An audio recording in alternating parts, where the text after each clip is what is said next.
Hello and welcome to the Overland Journal podcast. I'm your host, Scott Brady, and I'm here with my co-host, Matt Scott. What are we going to do a little different today, Matt? So today we are going to be starting an all-new series on the Overland Journal podcast called The Principles of Overlanding.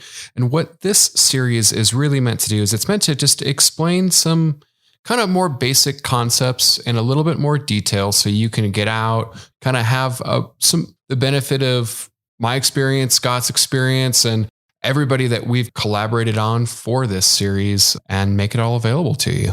Yeah. And the thing about it that I think is important to reiterate is I've only touched the surface of what there is to know about overlanding. And I have a lifetime still of learning to do around this subject. But what this gives Matt and I the opportunity to do is do a deep dive, a lot of additional research and supportive research around these topics. So it's going to be things like what we're going to talk about today, Payload, things that we're going to talk about like border crossings, visas and other documentation, shipping your vehicle around the world, the basics of suspension, the basics of an interior build out and camping components, why you select a van over maybe a wagon, for example. So these are going to be very digestible subjects. They're going to be shorter in form, but they're really going to dig into the details. They're going to dig into the subject matter of it. And partly this series was inspired by a book that I read a few years ago called Principles by Ray Dalio. This guy is extremely successful. He has one of the world's largest and most successful hedge funds, and he talks a lot about developing an organization and developing a mindset around principles. And the thing that he said that was the most salient to me and that I appreciated the most was he said, I don't want to just think that I know that I'm right or think that I'm right. I want to know that I'm right. And when I say that, that isn't to even partially suggest that everything that Matt and I are going to talk about today makes us right. But what it does do is it makes us think about what are the supporting details, what are the elements that surround it that help us know a little more that we're right in what we're saying. Yeah, and I don't think there's a better place to start on this than Payload. I think if there is one area that overlanders are grossly negligent, it is Payload. You know, fortunately, some people are choosing really durable vehicles that are maybe a little bit underrated from the factory. But what we want to teach you on this is why it's better to weigh less, why you should consider that, why you need to consider not bringing the things with you that you don't need. You talk about that a lot. Needs versus wants. Needs versus wants is my biggest thing. So it's easy to want everything, and it's kind of easy to say you need everything, but what do you actually need? I think overlanding is really for those that are looking to go on really long-term trips. It's about just distilling what you're bringing with you because the stuff does weigh you down. Yeah, I would say that is the thing that I see most often when it comes to best practice that's violated is vehicles that are over their gross vehicle weight rating, or even if they're pulling a trailer, they're oftentimes over the gross combined vehicle weight rating. And it makes me think of a funny thing. A few years ago, if you did any work on an iPhone, if you would type in the word overlanding, it would autocorrect it would autocorrect it to overloading, which I thought was such beautiful karma. And something for us all to remember is that we often do overload our vehicles. And I will tell you, and everyone else that's listening, is I have done this so many times in my life, and I regret every time that I've overbuilt a vehicle and overloaded a vehicle. I've always ended up with something that didn't perform properly, something that suffered more damage and failures and reliability issues. I enjoyed it less as the driver. So there are a lot of reasons, and we're going to talk about those today, to keep the vehicle under gross vehicle weight rating. Maybe let's start with talking about a couple of the key terms. Matt, what do you think about kind of giving us an overview on? So you're going to hear us say GVWR a lot, and GVWR it's really simple. It's gross vehicle weight rating. That is the rating that the manufacturer gives that particular automobile, and that's what they certify it to. So if your curb weight is 5,000 pounds and you have a cargo capacity or payload of 1,500 pounds, well, your gross vehicle weight rating is going to be 6,500 pounds. It's really simple. So payload is gross vehicle weight rating minus curb weight. Exactly. Now you have your and that's the factory curb weight. That's not what your truck is today. It's how it came out of the factory, and that's how they assign those things. And something that we just learned, which there is, I guess, some discrepancy on, is that your payload is calculated with a full tank of gas, all of your liquids, brake fluid, coolant, engine oil, and nothing else. Yep. No consideration towards passengers in the curb weight. So that's really important. And we'll talk about some of the things that add up. And then we're also going to discuss ways to address this, some ideas that we've found in our travels that help with that. The next thing that we're going to talk about is the gross combined vehicle weight rating. And that is both the gross vehicle weight rating of the vehicle plus the towing capacity of the vehicle. So if you add those two items together, you get the gross combined vehicle weight rating. And sometimes that's the only way to solve the payload problem is to tow a trailer. Bring a trailer. Yeah. And that really is applicable. If you think about a family where there's 2 kids or 3 kids, you can easily occupy a lot of the space within the vehicle that could normally be allocated towards equipment. So I think trailers are very appropriate for families. Where I start to get a little concerned is when I see a solo driver or a couple that with has a completely built out vehicle and a trailer. Yeah, they have a 100 series Land Cruiser and a trailer behind it. I start to get a little bit concerned that maybe they're overdoing it. To start, you can't win anything at overlanding, right? Overlanding is something for yourself. So you're not winning by bolting more stuff on. Right. He who has the most does not win overlanding. He who has seen the most. Right. Yeah. The only thing that really impresses me anymore is people's passports and their stories and where they've been and what they've experienced and how it's changed them.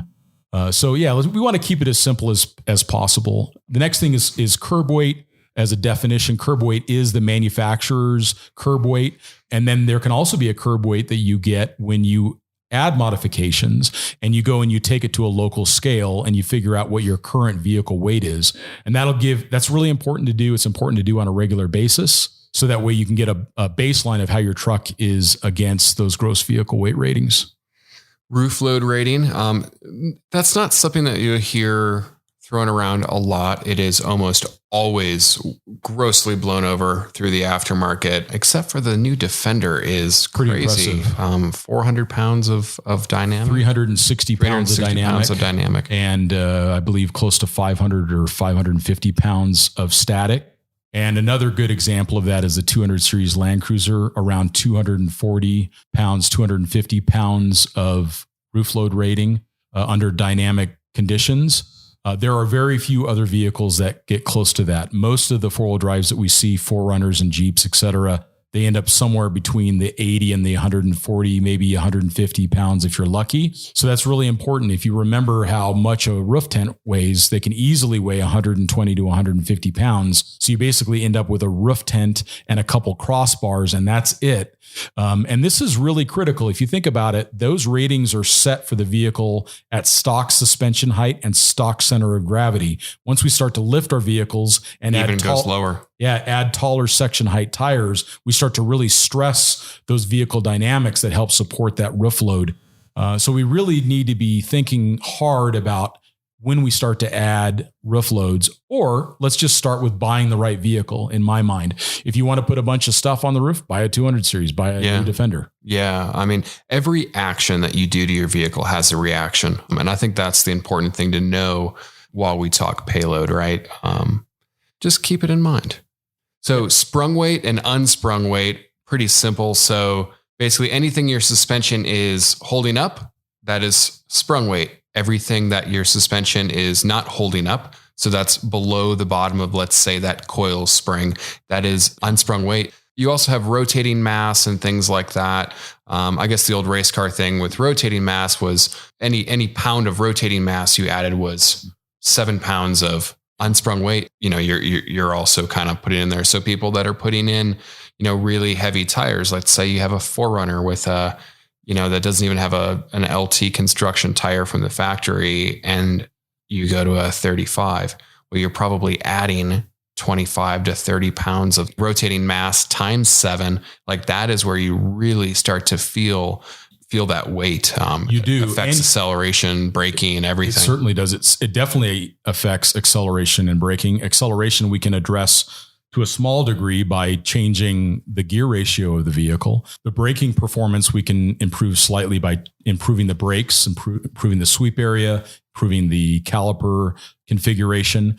But then you also have reciprocating mass, which means that's the tire and the wheel going up and down. And that weight is something that the suspension needs to now manage. It becomes more difficult for the shocks to manage that, which means increased heat within the shock absorber's fluid.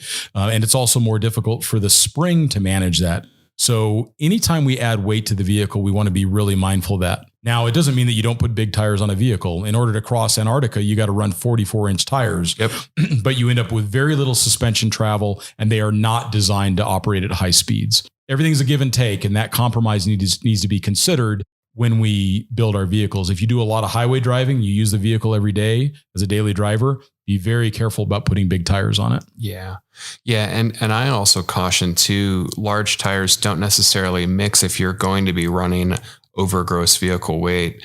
The more your vehicle has to essentially push that, the more your engine has to push, that's just going to further reduce that cargo capacity of the vehicle. And here's the crazy thing. It becomes a compounding issue. So once you get close to gross vehicle weight or over it, then the vehicle breaks down more often. So you tend to bring more spares and you tend to bring more tools to fit those spares, which makes the vehicle heavier. All of those things start to become a factor. It starts to compound it. And then you think, I need to add a turbocharger because the vehicle is so slow, and that adds additional weight. And every time that we do that, it affects the overall performance. So we oftentimes have the most fun and we enjoy our vehicles most when they're the lightest and the closest to stock. So if we use that as the baseline and then we only add things when we absolutely have to, we end up with a much lighter vehicle. Now, all of these definitions that we talked about, they come from a series of regulations and OEM engineering parameters that they use to determine gross vehicle weight, trailer towing capacity, et cetera. One of those is the SAE J2807. Why don't you talk about that a little bit, Matt? Yeah. So SAE J2807, that is the Society of Automotive Engineers. That is basically a group of engineers that work for OEM companies that have said, hey, this is the standard testing procedure that we're going to do. Now, the biggest part of that test is what they call the Davis Dam test. So that's actually in Arizona. It's Arizona SR68. If you're crazy, it runs up a big dam. It's several thousand feet that you're gaining in a relatively short distance. And that's meant to test the cooling capacity of the vehicle. Is it going to overheat? And there's a lot of things that also affect your, payload, believe it or not, affects the cooling capacity of your vehicle. If you guys check out my Gladiator build podcast, one of the things I talk about is re-gearing it, not necessarily for performance. That 8-speed could, handle the 37s relatively fine, but it's actually about keeping keeping your cooling system in check, because that's where the Gladiator's biggest limitation is. And I think that you'll find in a lot of vehicles, most of the vehicles we drive aren't necessarily overpowered, unless you're driving a F-250 or a Ram 2500 or something, right? But keep an eye on also that cooling capacity, because that is directly related to payload. It also gearing is mechanical advantage. Exactly. So once you add much larger diameter tires, you change the whole leverage on the system, and the vehicle has to work harder to get those heavier now and larger diameter tires accelerated. And that adds heat into the automatic transmission, or it adds strain on the clutch. And we have to think about all of those impacts. And that's why that's part of these SAE regulations. Yeah. And the other things they're looking at is acceleration. Like, they have a standard where they have X amount of weight and the vehicle has to accelerate to 60 mile an hour under a certain amount of time. They're checking for trailer sway. They're checking for braking performance. They're checking for, the structural engineering of the vehicle. Can the frame actually handle it?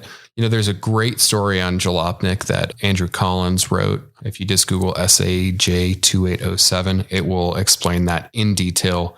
That'll be in the show notes. Really, really suggest. Yeah, I would suggest that you check it out. And the more that we educate ourselves on the limits of our vehicles and the implications of that, which is the next thing we're going to talk about, having a vehicle over gross vehicle weight, there are several issues with that. First of all, there's, I think, an ethical component. if you can't properly swerve around a child that came out of the street after a ball, I think that we have a duty to make sure that the vehicles can handle properly. But then there's also the consideration of you're on the trip of a lifetime. You get your 1 week of vacation to go down to Baja, and now you have a vehicle that either overheats the transmission, or you smoke the brakes, or you blow a corner and you end up rolling or damaging the vehicle and your trip's over. There's consequences to all of that. But then there's also legal considerations. If you get into an accident and the vehicle's determined to be grossly overweight, you can be cited by the officer on scene, or you could be held liable later. It can also result in the insurance company not accepting your claim, particularly if it results in injury or death to the individual that you've had an impact with, or if they can clearly demonstrate that the vehicle being overloaded, which was an intention by the owner, resulted in the crash. So we need to be very careful about that for both ethical, legal, and our ability to do an insurance claim. Yeah. And some states will even go as far as to include this in their annual inspection. I want to say that if it's registered to a business in Maryland, for example, they have the ability to weigh the vehicle. Now, they may not always do that, but it is something that can happen. I think the biggest problem with Payload is that it's something that's ignored because it's not necessarily enforced in the United States, right? Yeah. There's very little negative repercussion on a day-to-day basis, if any. I think a lot of it comes when something does go wrong. Right. You're really, up a creek without a paddle. Australia is a great example. It is a good example. They actually have roadside GVWR weigh stations where they will defect the vehicle and tow your car. They'll also check for, if the tires are outside of the arches or if there's too much suspension lift. I always think that Australia really is leading in terms of the industry and safety. And it's very important, I think, for everybody that's listening to this podcast to consider it. Yeah, just consider it. It can feel sometimes like Big Brother, but I think if as a community, we do some self-policing and we start to pay attention to it, we can help stave off some of those laws that may feel like Big Brother in the future. A lot of that stuff is literally about just ensuring that people are responsible. And Australia is absolutely a great example of that. But we're so lucky here. They're kind of screwed because, they cannot readily get a Ram 3500 that has a 4,000 pound payload capacity or whatever it is. I'm not even keeping up these days. We have lots of options, and I think choosing the right vehicle is great. It certainly is. That's the place. Every time I love Tacomas, and I hate to rag on Tacomas. They're the standard overland vehicle in the United States now. But when I see a Tacoma that has an 1,150 pound payload capacity, has drum brakes in the rear, C-channel, are they boxed frame? I don't believe so. Especially so. The Hilux is especially boxed. In the back, aft of the spring hanger. And people put a flatbed, a full 4-wheel camper. Right. They put bumpers, sliders, winches, larger tires, all this stuff.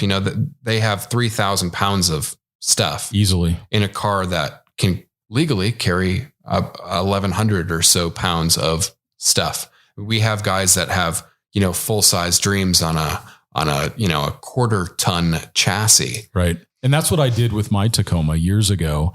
I just kept adding stuff and adding stuff. It's so easy. And I regret it. The vehicle suffered because of it. Fortunately, it's a Toyota, so there is definitely some. They just generally don't break. Some tolerance. I actually have been on a trip with a guy who shall remain nameless that wanted to keep up with my JK that was on, Fox suspension and everything and a ground tent. And they had a full on camper in Monument Valley and they launched it off. Not Monument Valley. What's the one close to Death Valley? No, Valley of the Gods. Oh, Valley of the Gods. Got it. Bent the frame. I don't know. It happens. It happens. It can happen. So I think it's important. While it is a Toyota, I have actually seen every vehicle. I have seen a Toyota break.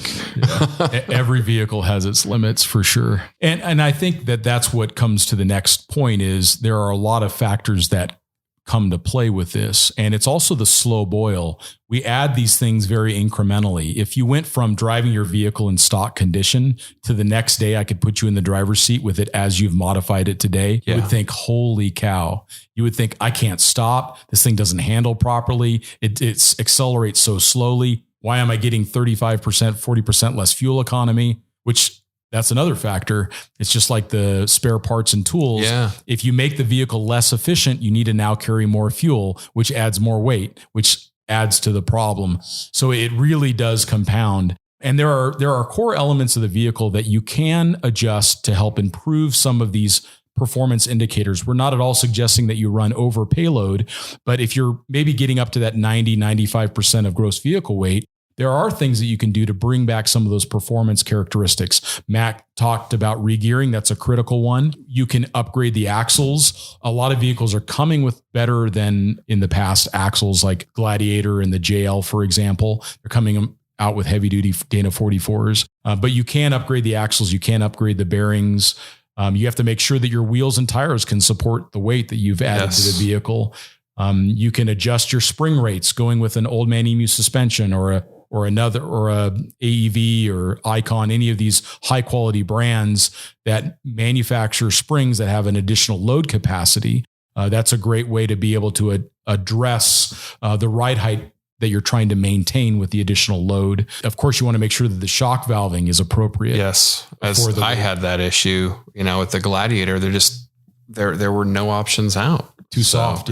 Too soft. What are some other things you think we can do to improve the vehicle with additional weight? I think the best thing you can do is the cheapest one. And it's keep an eye on what's actually in your vehicle. The best way to do this, and this isn't my method. This is a method from a guy, Steve, I know in the UK, but start putting stickers on things. If you don't use it, put a sticker on it. And it makes you kind of cognizant of, hey, maybe I don't need this French press. Right. Maybe I don't need the ice cream maker. Maybe I don't need the washing machine. I mean, the things I've seen that people bring with them are absolutely crazy. Or a bench vise. Yeah. I've seen people that they fabricate this vise on a receiver hitch. And the thing, they're struggling to get it out of the car. Yeah. And anything that's that heavy, it makes a big difference. You can also improve engine cooling, which is something that's really important for vehicles like an 80 series. You can also improve braking performance. Yeah. And you can, especially on older vehicles, you can, like the 80 series, for example, there's actually a factory Toyota auxiliary fan. If you Google, JDM auxiliary fan, it's an electric fan. I put that in mine. Some models got a transmission cooler. Some models didn't. So look into that. I always say if you're buying a new car, always get the towing package, because then that beefs up the cooling system, transmission cooling and everything.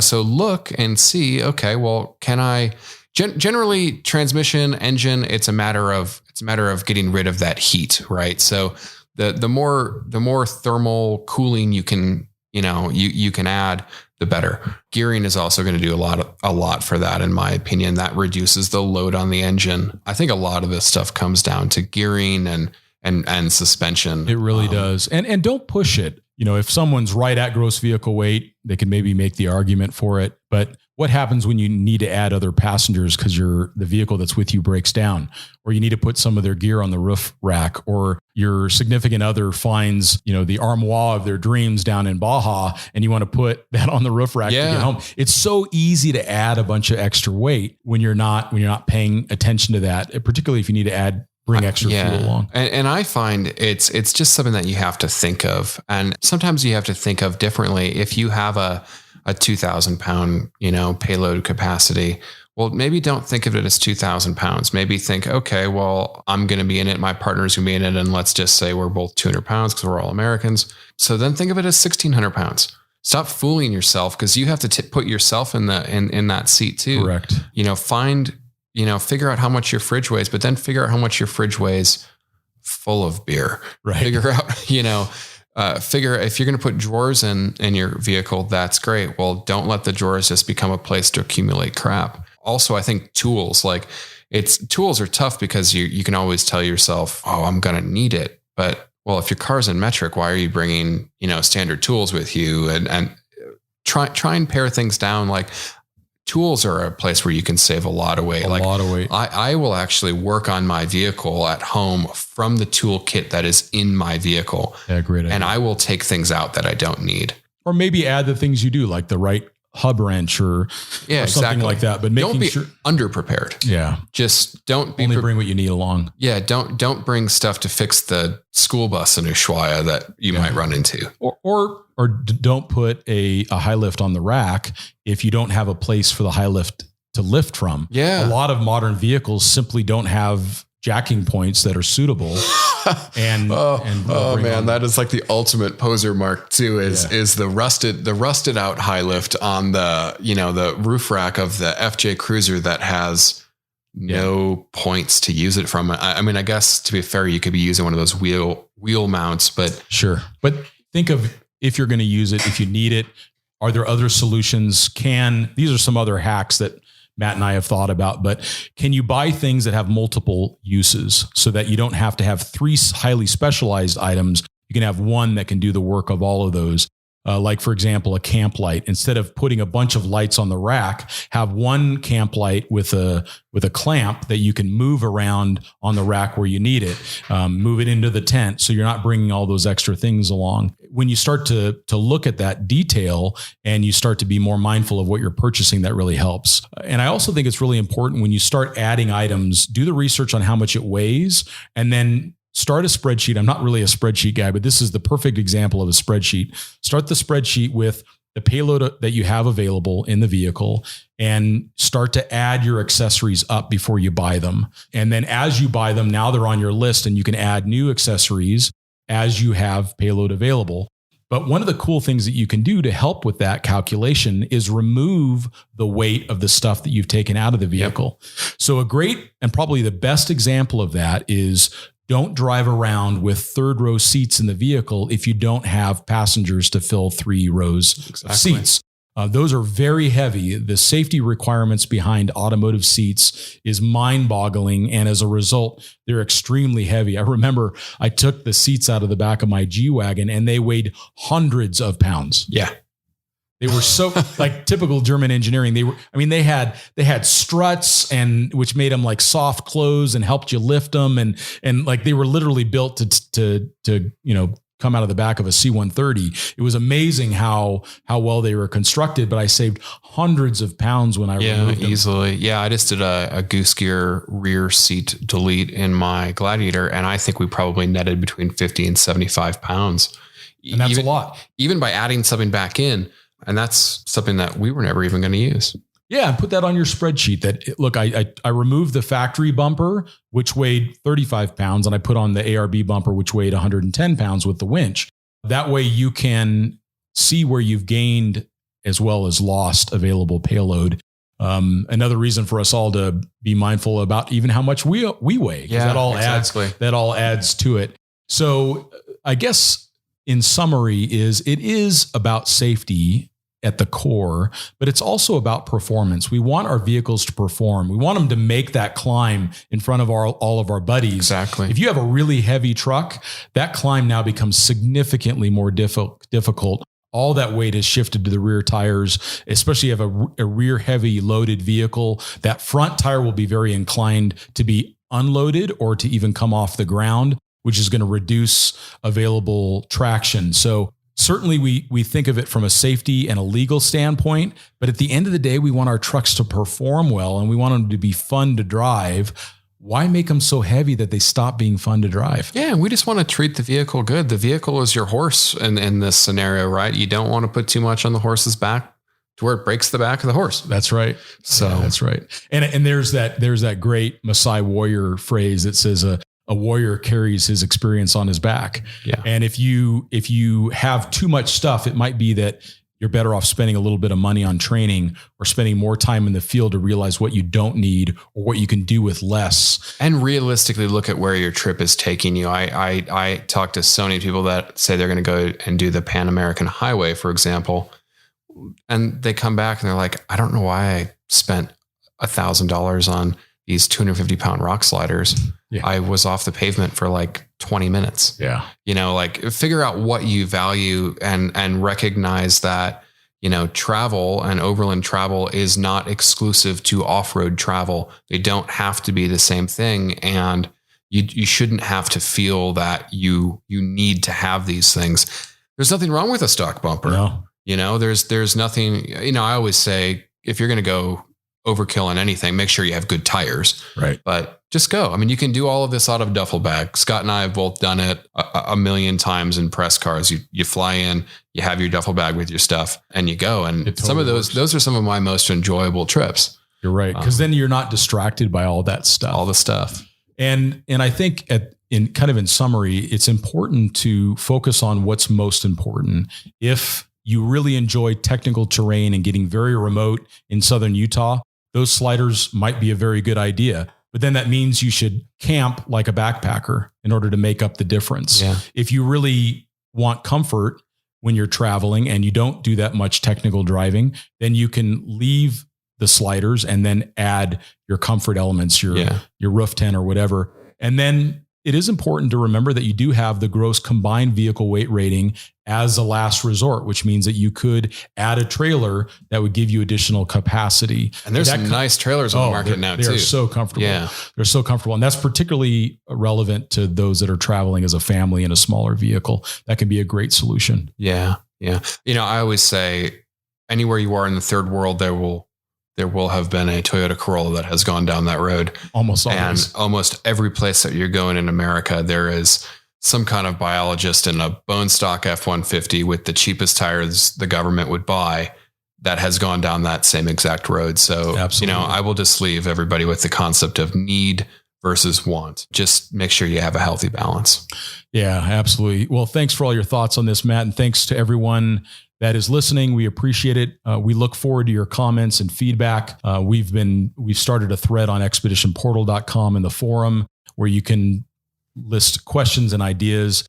You can also reach out to us via the various social channels. Scott, what is your Instagram? It's Global Overland is mine. And yours? I am Matt Explorer. There you go. So if people have ideas, questions, thoughts for a future episode, or if you'd like to be on an episode and you have some thoughts you'd like to share that way, please just reach out to us and we will get in touch. Cool. Thanks, guys. Thanks for listening.